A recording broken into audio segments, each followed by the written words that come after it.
Fighting games. I'm sure we've all played fighting games before, whether it be on ROBLOX or something else. TSB, Super Smash Bros, Sword Fight on the Heights, or even something beyond human comprehension. We've all played fighting games before, and while in some cases it's just who can swing their sword the best, in most cases it comes down to a simple gameplay formula of light attack beats heavy attack beats block, and block beats light attack. Entire games have been made based off of this one simple gameplay loop, and oftentimes additional heavy attacks or light attacks are added to the equation in order to make it more engaging. And other times, parrying, aka blocking really well, is also added into the game to make it more skill based. But what if we wanted to be special and break the preset boundaries set by most fighting games? What if we wanted to be just like Project Wartide?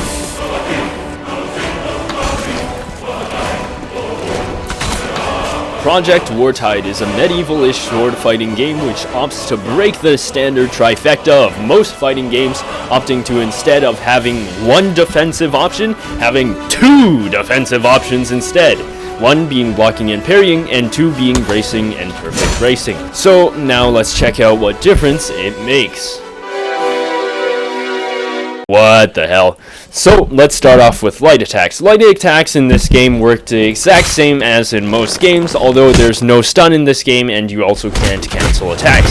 So does that mean that light attacks are useless? Well, if you somehow memorize the entire interaction tree, you would realize that they're not, but just give me a second to explain. Light attacks are countered by blocking ever so slightly, since blocking stuns the attacking opponent enough to force them to either block your attack, or the opponent could return to monkey. If one swing doesn't work, just swing again! They won't be able to block your second attack.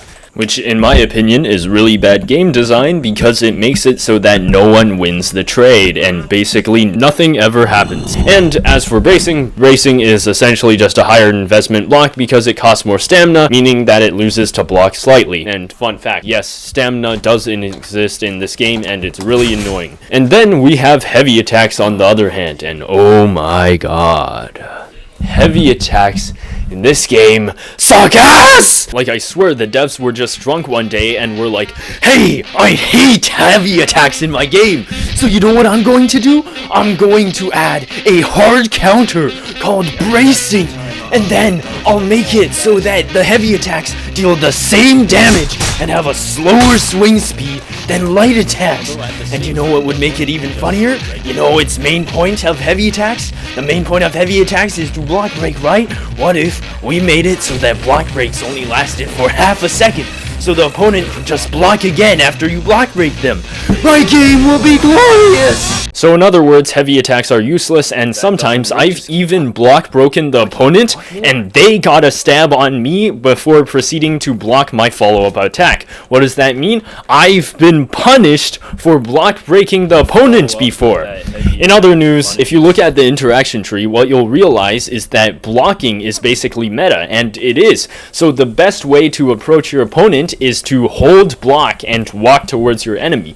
And then it's simply a bunch of mind games of when your opponent is going to get so tired and so impatient of holding block to the point where they'll release block and start counter-attacking you, and so once they release block you can actually get some damage in. However, this one relies on the opponent not having the patience of a saint, and two, it also relies on them not having certain weapons, which essentially allows the user to play an entirely different game.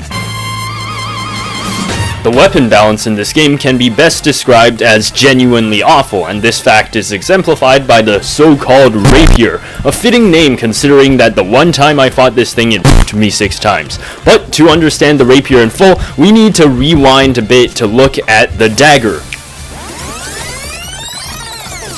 The dagger is a small-ranged, fast swing speed weapon that specializes in being annoying. More importantly, however, it's one of the few weapons that can guarantee a free hit after you block an opponent. The best way to play this weapon is to hold the S key and wait for your opponent to start swinging at you. Then, walk forward and block their attack.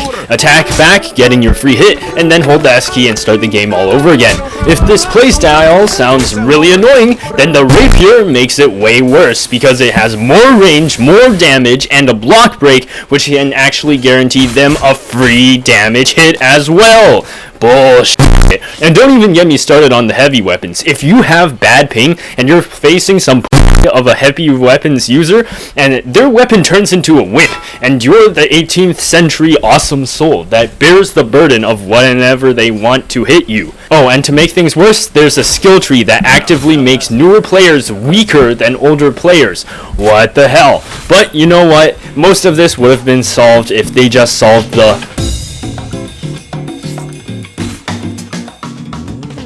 I'll make this one quicker than the rest. In most games, there's ways to catch up or approach others faster than running away, whether it be making a front exclusive air dash, making it so that you can only run while moving forward, or giving players crippling depression when they don't choose to engage. This game, however, chooses not to do any of those options and instead adds an arbitrary stamina system which hurts the engager more than the one who's running away, because running away is no slower than approaching.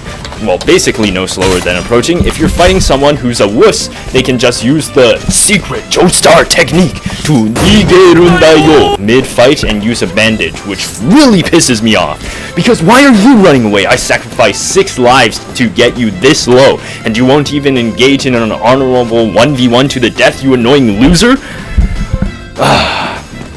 Now, I've already talked about how the S key is a huge problem inside of the balancing section, and if you paid attention to the previous parts, you would realize that the unbalanced weapon playstyles are very similar to mid-rangers, and there's always a seat for mid-rangers in every fighting game. However, unlike most, there's no way to quickly close the gap on these mid-rangers unless if you fork up a huge sum of gold, which means that these playstyles are an annoying pest to newer players. But above all else, this paired with everything else I've described in this entire video leads to a game that punishes aggressive players inside of a fighting game in which you are supposed to be aggressive.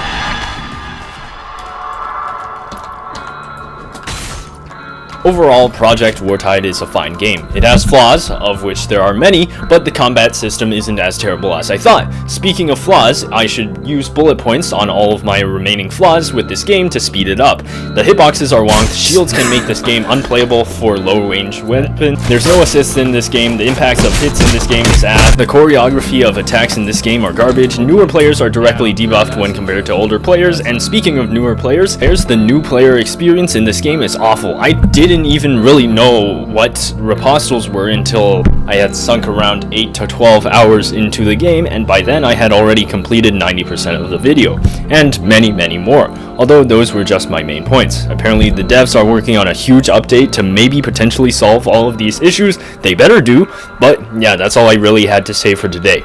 See ya!